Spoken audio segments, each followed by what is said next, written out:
Ça va? Gloire à Dieu. Je vois qu'il est merveilleux, hein? Dans la parole de Dieu. Alors, on va ouvrir la parole ensemble ce matin. Je vais essayer de terminer ça à 11h30 ce matin pour que les familles allaient célébrer la fête des pères le matin. Je vais être un petit peu plus bref que d'habitude. Je vais essayer aussi d'éviter mon patois québécois, puis essayer de parler un bon français, autant que possible, par la grâce de Dieu. Ce matin, j'ai deux textes principaux pour les papas. Ça s'adresse à tout le monde, parce que c'est la parole de Dieu. Mais je l'adresse spécifiquement aux pères ce matin. J'ai une bénédiction, une prière pour les pères, puis j'ai un encouragement, une exhortation pour les pères. Donc, on va commencer. Et c'est tout dans le thème de 2 Corinthiens 6.2, là, ça dit que c'est le temps, hein, le temps favorable, le temps de la grâce, c'est le temps favorable au salut actuellement. On vit dans une terre où Dieu nous accorde sa faveur. Et Dieu accorde sa faveur à tout enfant de Dieu, qu'il soit mère, qu'il soit père, qu'il soit enfant, qu'il soit adulte. On vit dans un temps où Dieu nous est favorable. Ne doutez jamais que le temps de Dieu est favorable pour vous. Amen. N'acceptez jamais d'autres mensonges que celui-là. Alléluia. C'est pas un mensonge, bien entendu, c'est une vérité. Éphésiens 3, versets 14 à 16, parce que les papas ont quand même un rôle à jouer important dans les familles, dans l'Église. Et donc, Éphésiens, c'est une prière de Paul aux Éphésiens. Je pense que Paul, alias Saul de Tarse, devait savoir ce que c'était qu'un papa, même s'il n'avait pas de famille lui-même. Contrairement à Pierre, lui, il n'avait pas de famille, mais il a eu un papa. Son papa était sans doute faiseur de tentes, il avait une entreprise de faiseur de tentes, puis il a appris à son fils à faire des tentes. Et ça a été bien utile à Paul en mission lorsqu'il pouvait faire des tentes puis payer pour sa propre subsistance en voyageant partout. Donc, il a sans doute apprécié l'héritage que son papa lui a laissé. Amen. Et en plus, ce papa-là a eu assez de succès en affaires pour... Dieu a permis tout ça. Hein? Dieu a permis. Il connaissait déjà quelle sorte de serviteur, quelle sorte de missionnaire il aurait besoin, comment il pourvoirait à ses besoins. Puis Dieu a donné au père de Saul de Tarse une capacité d'entreprise, un succès d'entreprise qui lui a permis de devenir assez prospère pour s'acheter le droit de citoyenneté romaine. Il a payé pour devenir un citoyen romain. Et parce que le père a eu le droit de citoyenneté romaine, bien, Saul de Tarse, devenu Paul, a pu être traité en tant que citoyen romain. Donc, il a pu rendre témoignage à la cour de Rome du nom de Jésus. C'est comme pour dire, hein? Ça commence de loin des fois. Hein? On se demande d'où on vient. Puis ça fait longtemps que Dieu prépare les choses. Il préparait les choses avant même qu'on soit au monde. C'est qu'avant même qu'on soit né, il nous connaissait. Eh bien, Jésus-Christ a été crucifié il est mort pour nous. Ça dit, même avant la fondation du monde, c'était fait. Imaginez, Dieu, on ne sait pas tout, mais Dieu, lui, sait tout. Amen. Donc, une prière pour les pères ce matin. Je la lis dans Éphésiens 3, versets 14 à 16. « Voilà pourquoi je plie les genoux devant le Père de notre Seigneur Jésus-Christ, de qui toute famille dans le ciel et sur la terre tient son nom. » C'est beau quand même, vous ne trouvez pas? Toute famille sur la terre tient son nom du Père qui a créé les cieux et la terre.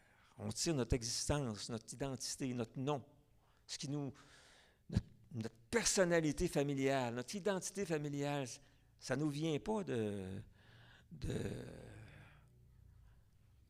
Christophe Colomb ou de Samuel de Champlain. Là. Ça nous vient du Père. Alléluia. Ça ne nous vient pas de nos ancêtres africains ou jamaïcains.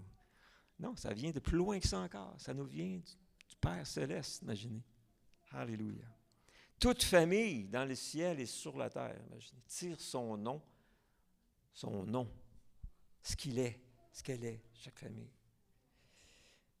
De qui toute famille dans le ciel tire son nom. Donc, je prie pour qu'il vous donne, conformément à la richesse de sa gloire, quand on s'y arrête, là, conformément à la richesse de sa gloire. Paul, il savait des choses, je pense, qu'on n'a pas compris encore. Hein? D'être puissamment fortifié par son esprit. Pas juste d'être fortifié, mais d'être puissamment fortifié. Par son esprit, pas par l'esprit du pasteur ou de l'évangéliste. Non, par son esprit, personnel. Personnel. Dans notre être intérieur. L'être intérieur. De sorte que le Christ habite dans votre cœur par la foi. 1. Je prie que vous soyez enracinés et fondés dans l'amour. Dans le fond, que notre solidité repose sur le fait que Dieu nous aime, que Dieu nous a aimés. Pour être capable, qui veut être un papa capable? Qui veut être un chrétien capable? Paul dit, notre capacité vient de Dieu. Hein? Pour être capable, Paul il dit, je prie pour que vous soyez capable. J'aime ça. Capable de comprendre avec tous les saints quelle est la largeur, la longueur, la profondeur, la hauteur de l'amour de Christ. Et de connaître cet amour qui surpasse toute connaissance, afin que vous soyez remplis de toute la plénitude de Dieu. Alléluia. Merci Seigneur. Ce matin, je vois dans ça, Dieu veut que les papas soient des modèles dans le foyer. Et ces modèles-là,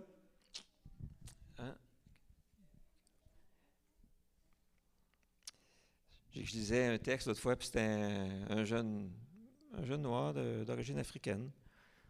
Puis il disait qu'il ne voulait pas être pasteur, lui, parce que son père était pasteur. Parce que son père était pasteur, ce père pasteur n'était jamais à la maison. Il arrivait à 2 heures du matin, il partait à l'église, puis il ne voyait pas de la journée, il était tout le temps le ministère. Fait qu'à un moment donné, le jeune homme, il allait voir son père, il dit, papa, il dit, ça va faire, je veux que tu démissionnes d'être du pastorat, je veux que tu lâches ça. Je dis, là, les gens, ils abusent. Nous autres, on est tes enfants, tu n'es pas là pour maman, tu n'es pas là pour nous, puis si t'arrive quelque chose, nous, il va nous arrêter. On va faire quoi, là? Fait que le papa, il a pris son garçon dans ses bras, puis il a dit, tu sais, un jour, on va être récompensé dans le ciel pour tous les sacrifices qu'on a faits. Mais à partir de ce moment-là, il était plus présent à la maison, par exemple. Et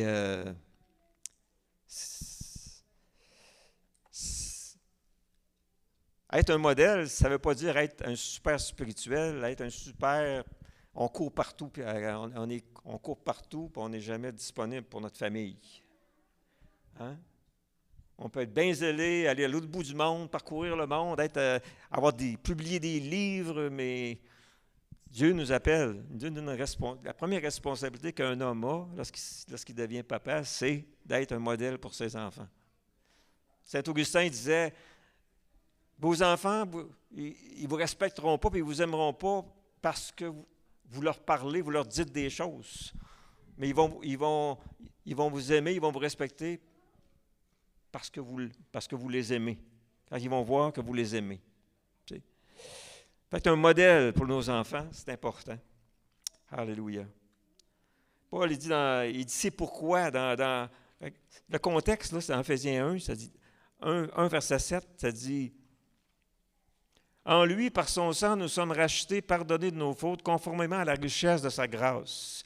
Dieu nous l'a accordé avec abondance en toute sagesse et intelligence. 1 chapitre 1, versets 7 et 8. Et il continue ailleurs. Et, dans le fond, Paul, il dit, c'est pourquoi, étant donné que nous, on a été rachetés pour nos fautes, on est conformément à la richesse de la grâce, que Dieu nous a accordé avec abondance en toute sagesse et intelligence. Il nous a fait connaître le mystère de sa volonté, puis il continue, il parle de la grâce dans chapitre 1, 2, 3. Étant donné cette grâce que Dieu nous a accordée, Étant donné toutes les faveurs qu'il nous a accordées, c'est pourquoi, il dit, là, je prie pour vous. Voilà pourquoi je prie. Je plie les genoux devant le Père, et je prie pour vous. C'est la raison qu'il me fait prier pour vous. Ce que Dieu a fait pour moi, il peut le faire pour vous aussi, les Éphésiens. Hein? Alléluia. Alors, Dieu veut qu'on soit des modèles. Il veut qu'on soit, Paul dit, soyez mes imitateurs, comme je le suis moi-même de Christ. Alléluia. Alors, je pense que ce que Paul est en train de dire ici, c'est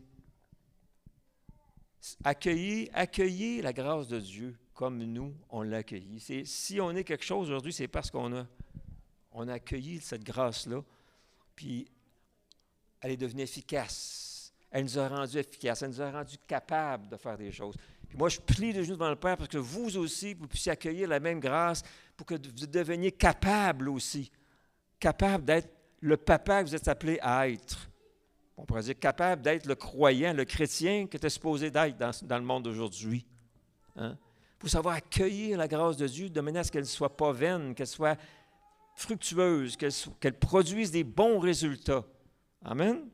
Alléluia. Papa Céleste, bénis ta parole le matin. On va accueillir cette grâce, justement, qui nous fait avancer, qui nous fait progresser, qui nous libère de nos servitudes, qui nous libère de nos esclavages, qui nous secourt dans notre incrédulité, qui fait qu'on se met à avoir confiance en toi, là où on ne te faisait pas confiance encore, Seigneur. Qui fait qu'on lâche prise, quand c'est le temps de lâcher prise, qu'on arrête de vouloir faire les choses de notre façon, puis qu'on cherche ta sagesse, ton conseil pour avancer, puis que lorsque l'adversité arrive, lorsque le trouble arrive, on continue, Seigneur, d'avoir confiance en toi et qu'on soit pour nos plus jeunes, les plus petits, les tout nouveaux, Seigneur, des modèles, des exemples de personnes qui marchent vraiment par la foi et qui encouragent les autres à vivre par la foi. Merci, Seigneur. Bénis-nous un matin par ta parole. Amen. Vous savez, Job, ce n'était pas un homme parfait. On le voit, il avait des craintes, il craignait pour sa famille. Il voyait ses enfants aller, puis il disait, oh, je priais pour qu'il n'arrive pas du malheur à cause de ses enfants. Puis le malheur est arrivé finalement, parce que souvent, quand on se met à craindre que quelque chose arrive, c'est ça qui arrive. Hein? Ce que tu crains, c'est ce qui t'arrive. Et Dieu appelle les hommes à ne pas être des gens qui ont peur pour leurs enfants, qui craignent pour leurs enfants, mais des hommes qui ont confiance, qui font confiance à Dieu pour leurs enfants, qui marchent par la foi, qui vivent par la foi. Ce n'était pas un homme parfait, Job, mais dans la parole, on souligne son intégrité. Dans son imperfection, il était un homme intègre. Il fonctionnait vraiment avec des principes qu'il considérait justes. Et même s'il était ignorant de plein de choses, on le voit, toute l'histoire nous montre qu'il ignorait beaucoup de choses à propos de Dieu. Dans ce qu'il connaissait, il était intègre. Et Dieu n'appelle pas les pères à être des hommes parfaits, des hommes qui savent tout, qui peuvent tout, même si les enfants ils voient les pères comme des super-héros, des fois, pas vrai, les papas, les enfants, votre papa, c'est pas un super-héros. Là. Il n'y a pas de Capitaine America chez vous, là, dans la maison. Là. Détrompez-vous, là, puis c'est pas des Spider-Man, vos parents. Là. Ils ne grimpent pas ces murs, puis ils font des choses spéciales, ils sont forts, ils sont plus grands, mais ils ne sont pas parfaits. Mais ils peuvent être intègres. Ça veut dire ils vont vivre de manière à ce qu'ils cherchent à vivre, en tout cas, de manière à ce que vous n'aurez rien à leur reprocher. Ils veulent être des exemples pour vous. Hein? Alléluia. Job, il était renommé pour son intégrité et sa patience. On souligne dans le Nouveau Testament la patience de Job. La patience. Moi, j'appelle ça la science du papa. Patience. La patience. La science à papa. C'est l'amour. Amen. Alléluia. Les pères doivent être patients. Patients. Alléluia. Merci Seigneur. Dieu ne nous demande pas d'être Jésus. Il ne nous demande pas de sauver nos enfants. C'est lui qui va sauver nos enfants. Mais il nous demande de ne pas lui compliquer la tâche. Amen. Autant que possible. Il nous demande de lui faire confiance. Alléluia. Notre fils, notre fille a besoin de voir en nous à quoi ça ressemble un mari selon le cœur de Dieu. Un mari qui aime sa femme selon le cœur de Dieu. Pas parfait, mais qui aime patiemment, qui aime en patience. L'amour est patient, qui aime en patience, qui aime en bonté. À la fin de tout, quand les enfants ont grandi, On pourrait dire, mon papa, là, il était fatigant des fois, puis des fois, il n'était pas là, mais je savais qu'il m'aimait. Je savais que mon père m'aimait. J'ai vu mon père m'aimer. C'est ça qu'ils ont besoin de retenir surtout en premier. Hein? Pensez pas? Mais il y en a qui ont l'air sceptiques un matin. Amen. Donc, être des modèles. Deuxièmement, les papas sont appelés à installer des valeurs chez eux. Un papa chrétien, ça installe des valeurs qui sont conformes à l'Évangile, à la bonne nouvelle, au Nouveau Testament, à la Nouvelle Alliance. Pour un papa chrétien, c'est normal d'aimer Dieu, c'est normal d'avoir du temps pour Dieu, c'est normal qu'on aille à l'Église. Il y a des valeurs qu'on installe, on cogne des clous, hein? Même si aujourd'hui, on n'a pas besoin de cogner fort, on fait pic, puis le clou est rentré. Les temps ont bien changé, mais avant, là, les maisons, ça se construisait à coups de marteau, là, tu sais. Puis les gars, il y avait des bons muscles, ils se faisaient des muscles, hein? C'est vrai? Aujourd'hui, c'est cling, on se fait des index. Amen. Nos enfants ont besoin de règles, c'est certain, dans une maison, parce que c'est des enfants. Et je me rappelle, chez nous, on avait ma mère, mon épouse, elle mettait des petites cartes dans un coin, puis des choses à faire, puis il y avait des règles. Chez nous, les loignons, les enfants disaient « Ouais, mais mon ami, ouais, mais nous, on n'est pas ton ami, on est les loignons. » Chez les loignons, c'est comme ça que ça se passe. Hein? C'est comme ça qu'on vit. Hein? C'est bon, les papas, ils ont une responsabilité devant Dieu d'installer les bonnes valeurs, les valeurs qui sont selon Dieu. C'est tannant de vivre selon des règles, mais les enfants en ont besoin parce que ça les met au défi, ça fait ressortir le mauvais en dedans d'eux, ça fait sortir le mauvais. Hein? Moi, je me rappelle quand j'étais jeune, je cherchais des règles parce que chez nous, il n'y en avait pas, je pouvais rentrer à l'heure que je voulais, puis mon père travaillait 2 jobs, puis ma mère, elle s'en faisait pas, fait que elle était un petit peu insouciante. Et puis moi, je rentrais à 1h du matin, pas grave, j'allais planter des quilles le soir, je m'en allais à l'école le matin, puis il était prêt de m'aider dans mes devoirs. Mon père n'était pas là, ma mère avait été à l'école en 4e année, ça fait que je me débrouillais tout seul. Puis mais à l'école, je cherchais les règles, je confrontais les autorités. J'étais tout le temps à la limite. J'essayais de me rendre, de faire des petits espiègles là, qui poussent les limites. Puis finalement, je me suis fait mettre à la porte de l'école, etc. Mais j'avais besoin d'autorité quelque part dans ma vie. Hein? C'est normal, j'étais un jeune, puis j'avais besoin de cela. Mais on n'avait pas l'Évangile chez nous à ce moment-là. Merci Seigneur, Dieu est venu tous nous sauver. Mes parents, mon père et ma mère sont endormis. Ils attendent de se réveiller qu'on arrive. Là. Mais ils nous attendent en dormant, paisiblement, dans les bras de Dieu, actuellement. Mais comprenez, je veux dire, c'est important les règles dans la maison, mais ça ne doit pas être... Si on veut vivre selon l'Évangile, les règles sont là pour préparer l'enfant à accueillir la grâce de Dieu. Et ils vont voir la grâce de Dieu par la manière que vous allez agir avec eux dans ces moments-là, justement. Alléluia. Je me rappelle une fois, mon dernier, j'ai corrigé une fois dans son enfance. C'était vraiment un enfant très facile. Puis une fois, je suis arrivé à la maison, puis ça a l'air qu'il avait fait de quoi, fait que mon épouse a dit là, c'est à moi qui avais la responsabilité de la confrontation. Les papas qui arrivent de la job, ils ont une grosse journée, puis là, ils arrivent à la maison, puis maman, des fois, elle a sa petite liste des choses. Surtout quand on a des garçons, là, c'est le papa qui attend que le papa arrive pour mettre les choses en ordre. Hein?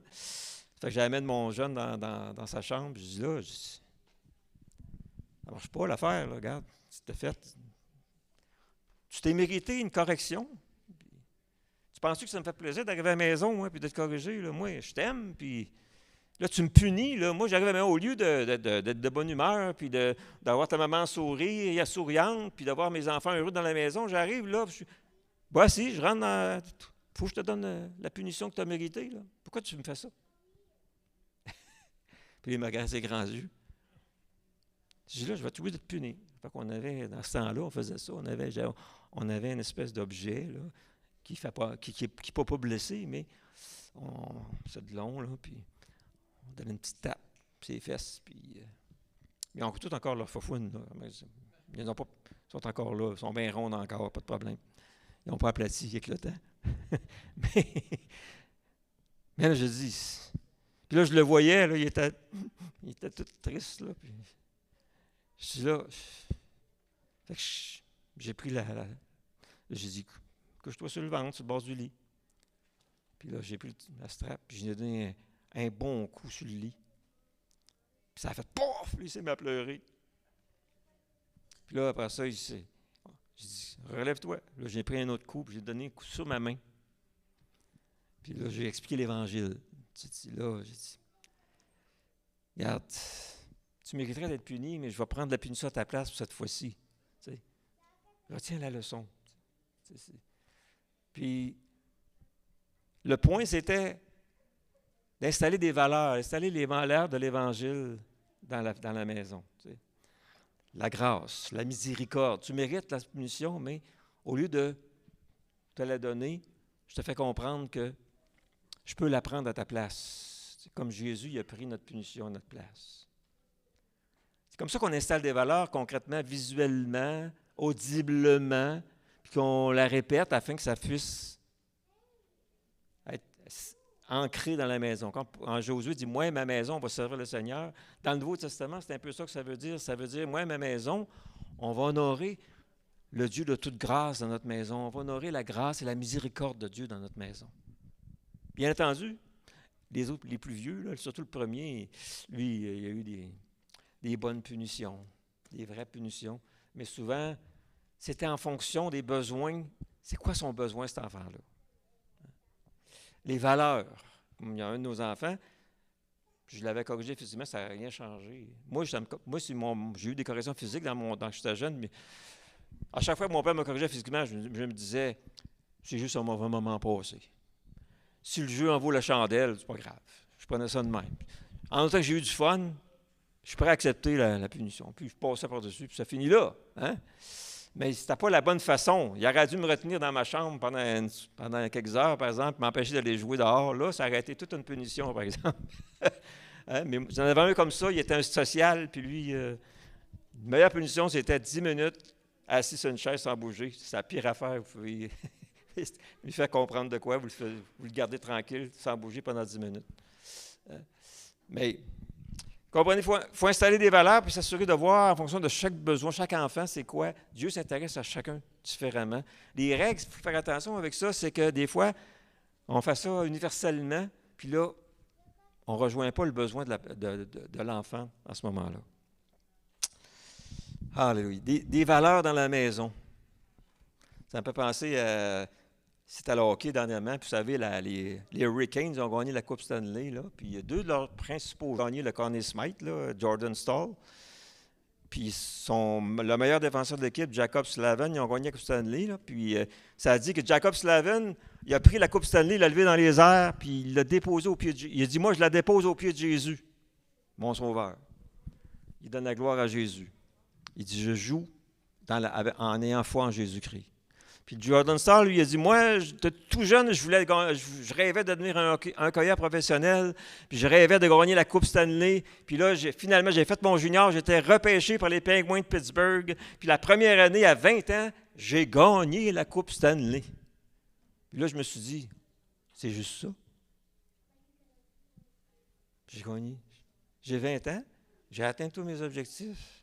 C'est juste ça, j'ai gagné la Coupe Stanley. Puis, so what?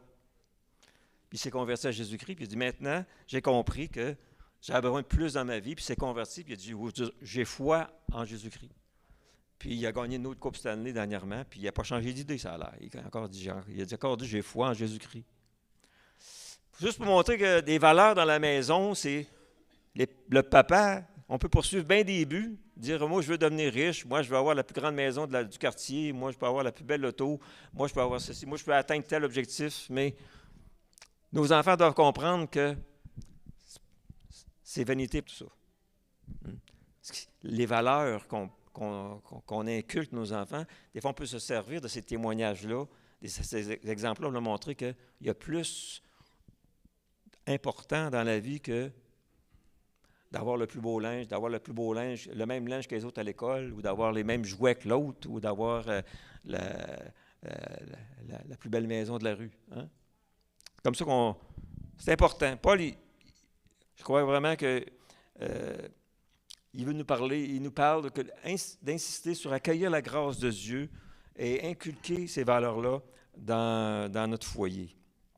Alléluia. Alors,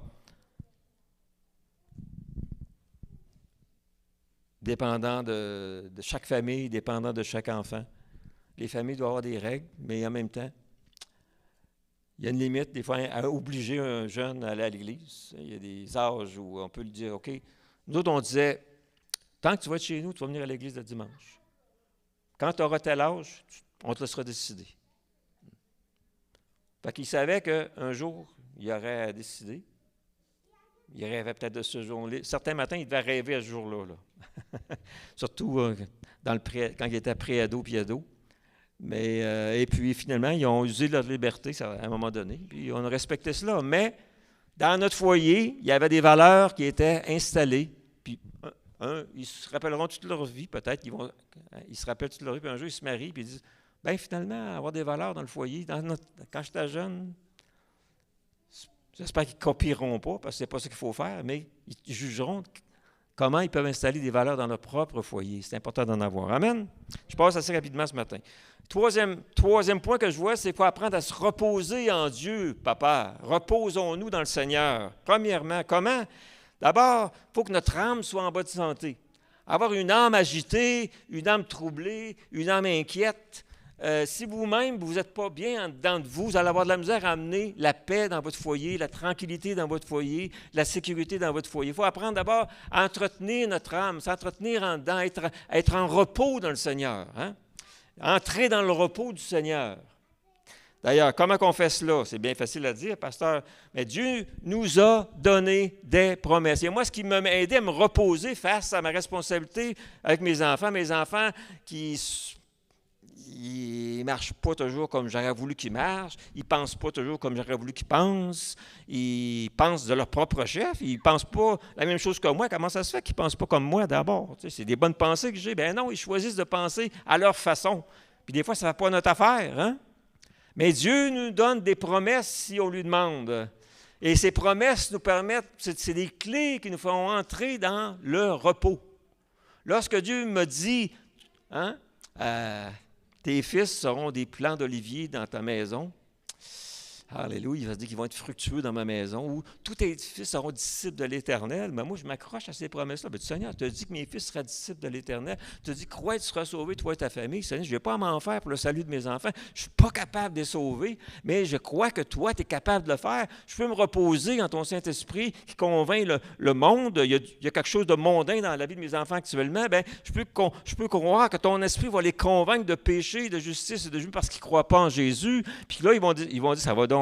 Je comprends pas, ça va mal, je ne crois pas en Jésus. Puis là, ils vont croire en Jésus, puis ils vont trouver la paix aux autres aussi, le repos aux autres aussi. Mais il faut qu'en dedans de nous, on trouve ce repos-là. Si vous êtes inquiet, si vous êtes incrédule, vous pouvez dire, Seigneur, viens au secours de mon incrédulité face à l'avenir de mes enfants, et Dieu va vous secourir. Amen. Il donne un secours opportun au trône de la grâce. Vous vous rappelez? Amen. Alléluia. Dieu nous donne des promesses. Ça dit qu'on peut être fortifié intérieurement par le Saint-Esprit pour connaître son amour envers nous. Imaginez, quand vous connaissez l'amour que Dieu a envers vous, vous ne pouvez pas douter de l'amour que Dieu peut avoir envers vos enfants. Et ça rassure, ça apaise, ça. Ça nous amène à nous reposer en lui. Oh Seigneur, moi je les aime, mais tellement peu comparé à l'amour que tu as pour eux. Pourquoi j'aurais peur pour eux? Pourquoi je m'inquiéterais pour eux? Pourquoi je ferais comme Job? Ce que je crains qu'il leur arrive, ça va leur arriver? Ben non. Je refuse ce scénario-là, Seigneur. Tu as des projets d'espérance pour moi, non pas des projets de malheur. Je me réfugie dans les promesses du Seigneur. Je me nourris des promesses du Seigneur. Ma foi s'approprie les promesses et j'entre dans le repos face à mon rôle familial, mon rôle paternel ou mon rôle dans l'Église simplement. Alléluia. Augustin disait, nous sommes ce que nous aimons. Amen. Nous sommes ce que nous aimons. C'est intéressant. Nous sommes ce que nous aimons. Alléluia. Dans 2 Thessaloniciens, je vais lire un verset, 2 Thessaloniciens 3, 5. Alléluia. Que le Seigneur dirige votre cœur vers l'amour de Dieu et vers la patience de Christ. C'est comme une bénédiction aussi. Est-ce que mon cœur est dirigé vers l'amour, l'amour de Dieu et la patience de Christ? Dans mon rapport actuel avec mes enfants, dans mon rapport actuel avec mes frères et mes sœurs, est-ce que je suis dirigé vers l'amour de Dieu et la patience de Christ? Ou je suis dirigé vers l'impatience? Tellement facile d'être impatient aujourd'hui, ça va vite. Quand ça dit, il n'y a pas beaucoup d'ordre dans le Nouveau Testament, il y en a, pour les pères, il y en a un qui dit, « Père, n'irritez pas vos enfants. » N'irritez pas vos enfants. Ça veut dire quoi? Ça veut dire tomber leur pas sur les nerfs. Hein? C'est ça que ça veut dire, dans le fond. Tombez pas sur les nerfs de vos enfants. Là. Exaspérez-les pas en exagérant ou en vous contredisant ou en leur promettant des choses que vous ne ferez pas. Père, lui demande juste ça. Enfants, obéissez à vos parents, mais Père, ambitionnez pas. Dans le fond. Si vous devez, et vous devrez, les reprendre ou les corriger, désolé, ça vient avec le contrat, hein? Ne le faites jamais sous le coup de la colère, sous le coup de la frustration, sous le coup de la rancœur. Faites-le avec compassion. Faites-le dans l'amour. Assurez-vous que votre enfant sait, il entend, il vous voit, puis il reçoit le message que vous l'aimez, même au moment où vous n'êtes pas content de ce qu'il fait, de ce qu'il dit. Faites surmonter l'amour. Inspirez-vous de l'amour que Dieu. Rappelez-vous comment Dieu vous aime, vous, comment il vous aime, vous, malgré tout, puis aimez-le de la même façon. Alléluia. Comprenez? Amen. Gloire à Dieu. Comment vivre dans le repos? C'est ça. Seigneur, ton amour est grand pour moi. Puis là, tu te rappelles son amour, puis tu entres dans le repos tout de suite. La rancœur s'en va. Tout d'un coup, vous êtes capable. Le pardon vient. La patience vient. L'amour est patient. Vous êtes fortifié intérieurement par le Saint-Esprit qui répand l'amour de Dieu dans votre cœur. Là. Puis vous êtes capable de voir votre enfant et de vous comporter de manière à ressembler de plus en plus à Jésus. Alléluia. Un autre point, dans 1 Thessaloniciens 5,18, ça dit, dans la version second 21, ça dit, soyez reconnaissants ou exprimez votre reconnaissance en toutes circonstances, ça dit plutôt. Exprimez votre reconnaissance en toutes circonstances, car c'est la volonté de Dieu en Jésus-Christ. Les gens ils disent, c'est donc difficile de trouver la volonté de Dieu. Moi, je ne trouve pas ça difficile, c'est écrit noir sur blanc. En toutes circonstances, exprimez votre reconnaissance. C'est ce qui est difficile à comprendre là-dedans. Alors, ça veut dire qu'en tout temps, tu dois être capable d'exprimer ta reconnaissance. Merci pour ce beau petit enfant rebelle le matin. Il va m'aider à développer ma patience ce matin. Alléluia. Amen. Il a besoin d'amour ce matin. Il a besoin de la patience de son Père. Réjouissez-vous toujours dans le Seigneur et exprimez toujours votre reconnaissance. Hey, wow! C'est les ordres du Nouveau Testament qui surpassent les ordres de l'Ancien. Là. Parce que ça implique notre intérieur. Dans l'Ancien, souvent, c'était extérieur. Mais là, même notre intérieur doit soumettre à Dieu. Amen. Oh là là là là là là là là. Savez-vous, moi, j'ai remarqué qu'il y a la première place où un homme ou une femme grandit, c'est dans sa maison. Hein? Il n'y a pas mieux que la conjointe, le conjoint, puis nos enfants pour nous faire grandir dans le Seigneur. C'est comme des miroirs, puis des rappels de notre besoin de grandir dans le Seigneur constant. C'est ça. C'est comme, tu vis un exploit, mais il faut quand même que tu sortes les poubelles.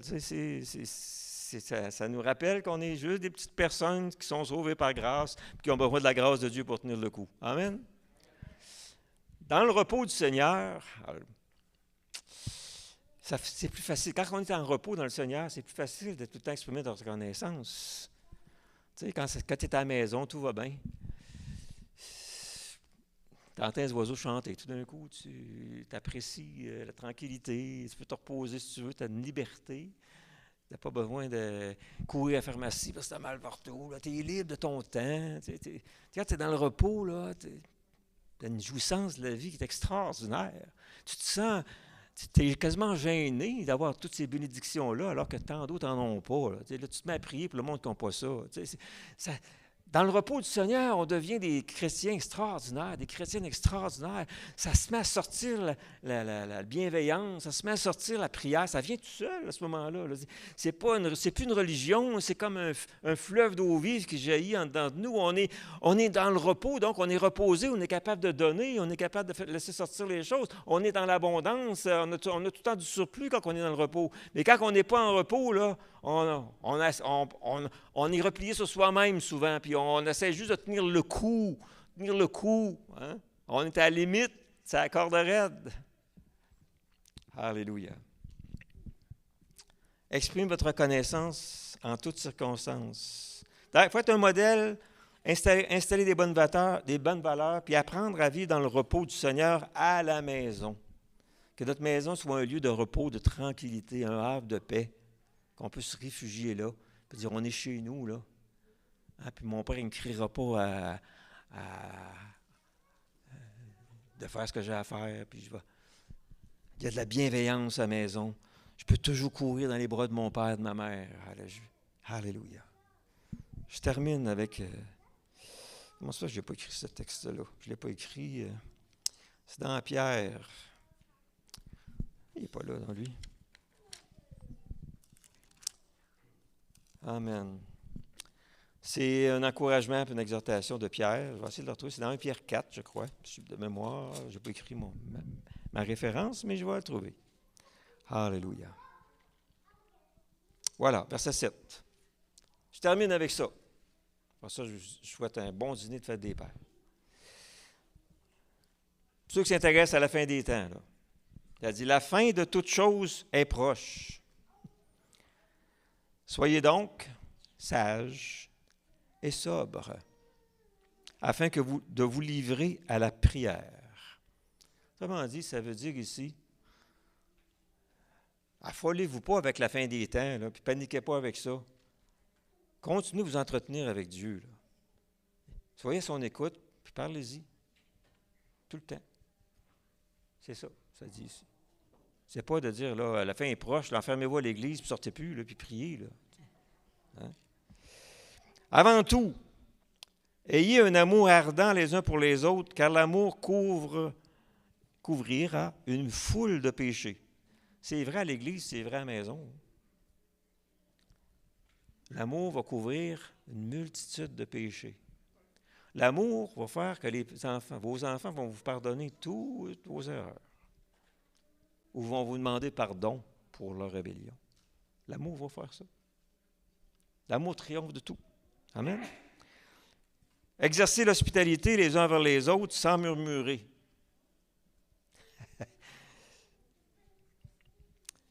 Comme de bons intendants des diverses grâces de Dieu.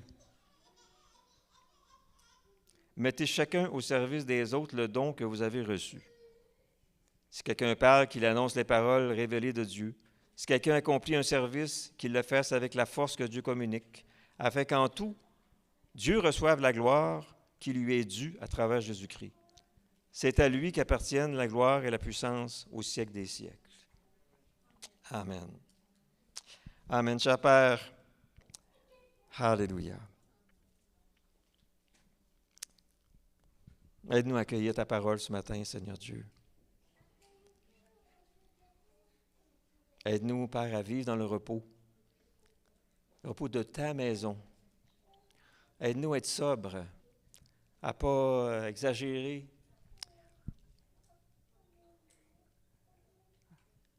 à être sobre de manière à ce qu'on soit tout le temps à ton écoute, puis qu'on soit à ta disposition, Seigneur. Aide-nous, Seigneur Dieu vivant, à être sages dans nos rapports les uns avec les autres. Aide les pères à être sages dans le rapport avec leur épouse, avec leurs enfants. Accorde-leur la sagesse qu'ils ont besoin, Seigneur. alors que la fin de toutes choses est proche et que tout se bouscule. Qu'ils soient vraiment, Seigneur, des intendants qui dispensent ta grâce. Cette grâce qui fait de chaque foyer un lieu de calme, de tranquillité, de repos, un lieu de justice, un lieu saint où on peut sentir combien tu es bon. C'est ma prière un matin, Seigneur Dieu, que les pères soient bénis et que chacun ici, Seigneur, là, qui entend ma parole, puisse sortir et dire, j'ai vraiment le goût d'être proche de Jésus. J'ai vraiment le goût d'aimer Jésus. J'ai vraiment le goût de connaître encore plus son amour, de la comprendre encore plus. J'ai le goût d'apprendre plus à être patient. J'ai le goût de marcher par la foi, dans la confiance en Dieu. J'ai le goût de recevoir encore des promesses qui vont me rassurer, qui vont me permettre d'être, non pas toujours au bout de ma corde, mais d'être dans la liberté, la capacité d'accueillir les autres sans murmurer, d'exercer l'ouverture, l'hospitalité envers les autres, sachant que c'est toi, Seigneur, qui me donne la grâce de le faire. Merci, bénis ta parole à nos cœurs ce matin. On se soumet à toi, Père Saint, et on te fait confiance, Esprit Saint, pour amener ça plus loin, au nom de Jésus. Amen. Que la grâce du Seigneur soit sur vous, que sa paix repose sur vous, que sa protection spéciale divine soit sur vous cette semaine en particulier. Soyez inspirés et accueillez des belles surprises de la grâce de Dieu cette semaine. Des petits mots, laissez-vous arroser de sa grâce qui veut descendre sur vous. Oui, Jean-Guy? C'est un frère dans le Seigneur qui présentement demande la prière de toute l'Assemblée. OK. C'est Jean. Jean demande la prière un matin. Oui, il dit, bref résumé de ce beau mercredi 17 juin, Carole a passé une bonne nuit, il ne s'endormait pas. Mais je veux vous lire le prière état critique. Malgré des sons pointus, les interventions peuvent être interprétées état de vie ou de mort. Prière aider l'équipe de tous les spécialistes à prendre les bonnes décisions de traitement et intervention. Ce cancer provoque des caillots et ce même si une médication puissante de 125% pour éclaircir le sang. Alors, il demande ça urgemment. Amen. Il faut dire que cette semaine... Oui. Carole, la femme à Jean, vous n'êtes pas au courant, c'est parce qu'il c'est ça, il voulait garder ça. Il demandait ce matin, c'est pour ça que depuis quelques dimanches, il n'est pas ici. Carole, elle a un cancer de... Oui. Elle a le cancer ovaire, intestin et utérus. Là. Et puis, ils n'ont pas pu, ils voulaient l'opérer, mais elle a fait des embolies pulmonaires. Elle a été 7 jours dans le coma. Elle a été 7 heures dans le coma. 7 heures? 7 heures. Pas 7 jours. 7 heures? 7 heures Oui, dans le 7 coma. heures. Et puis, ils ont réussi à la sortir du coma. Ils veulent l'opérer, mais ce cancer-là produit des caillots de sang. Ça fait qu'ils donnent la médication pour éclaircir le sang, mais ça a des effets, bien entendu, ça peut être dangereux. Alors, demande la prière, c'est déjà, à un moment donné, les gens ils pensaient qu'elle était partie, là, mais on a prié à la réunion de prière le mercredi. Je vous invite à venir aux réunions de prière du mercredi, d'ailleurs, pour prier pour ces sujets-là, souvent parce qu'ils ont demandé qu'ils ne voulaient pas faire connaître le besoin à tout le monde. Ils ne voulaient pas être assaillis, des téléphones, et des visites à l'hôpital, etc. Fait qu'il y a juste le comité de l'Église, puis quelques proches qui étaient au courant, là, mais là, vous êtes au courant aujourd'hui. Alors, gardez Carole et Jean en prière. Jean, vous savez, il fait de la percussion ici, puis ils ont le moral, ils sont dans la foi, puis que Carole, elle a un esprit, elle est convaincue qu'elle va sortir de là, puis elle va prendre ses petits-enfants dans ses bras, puis elle va les bercer bientôt, parce qu'elle a 2 filles qui vont accoucher. Donc, elle a la foi qu'elle va bercer ses enfants bientôt, mais c'est un combat, c'est le bon combat de la foi. Hein, dans l'épreuve, on dit, la parole dit qu'on est éprouvé pour un temps. Et c'est pas facile de toujours regarder les épreuves comme un sujet de joie, mais elle a réussi à faire ça. Là. Elle a réussi même à regarder ça comme un sujet de joie. Parce qu'elle a la joie qui lui est réservée de voir. Elle se voit en train de bercer ses petits-enfants. Ça fait que on prie pour elle. On prie pour Jean. Amen, cher papa, tu connais chacun de tes enfants. Tu sais Seigneur, dans ce qu'ils vivent, tu les sondes et tu les connais. Papa Céleste, on te remercie pour le fait qu'on vit dans un monde où il y a beaucoup de spécialistes, de gens instruits qui peuvent nous aider, qui peuvent nous assister, Seigneur. Mais ta parole nous dit que tu es l'Éternel qui nous guérit de toutes nos maladies. Et Seigneur, alors qu'ils sont là, ils font tout leur possible, l'Éternel Dieu, on te demande que l'impossible arrive dans ce cas-là. Et que notre sœur puisse non seulement être éveillée dans la foi, Seigneur, mais qu'elle puisse constater les effets de la prière, qu'elle puisse sentir déjà maintenant dans son être passé une grande paix qui la rassure, un repos, Seigneur, qui la rassure face à tous ces diagnostics-là, toutes ces inquiétudes-là, toute cette nervosité que les gens peuvent avoir autour d'elle, qu'elle soit comme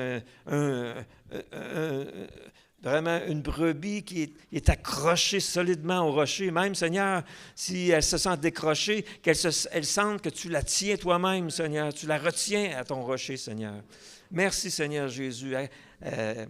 Qu'elle soit vraiment puissamment fortifiée intérieurement, Seigneur Dieu, et que tous ces symptômes s'en aillent, que les caillots de sang disparaissent, Seigneur Jésus, et que notre sœur puisse vraiment se débarrasser de cette mort, Seigneur, qui la menace, cette mort physique qui la menace, Seigneur, de tous ces symptômes-là, Seigneur, cette agression-là, que ça cesse au nom de Jésus-Christ et que ton nom soit élevé là-dedans, Éternel, qu'elle soit un témoignage pour ton nom, pour ta renommée de cet hôpital-là, que les gens puissent voir ta gloire, et que Jean aussi soit apaisé, Seigneur Dieu, que Jean continue, Seigneur Dieu, de l'assister, d'être à côté d'elle et d'être vraiment son coéquipier, Seigneur, dans ce combat-là. Merci, Seigneur, de lui donner les forces qui sont nécessaires, l'énergie qui est nécessaire et de lui rappeler tes promesses, Seigneur Dieu puissant. Merci, Seigneur, d'être avec eux. On les élève devant ton trône de grâce. Il y a ces enfants qui sont là aussi, Seigneur Jésus, qu'une paix puisse descendre dans cette chambre d'hôpital-là, Seigneur. Que vraiment il y ait un sens de paix, de sérénité qui soit là, qui soit inexplicable autrement que par ta présence, au nom de Jésus. Amen, amen, amen. Alléluia. Sois élevé, Seigneur. On te donne gloire à l'avance. Amen. Soyez bénis.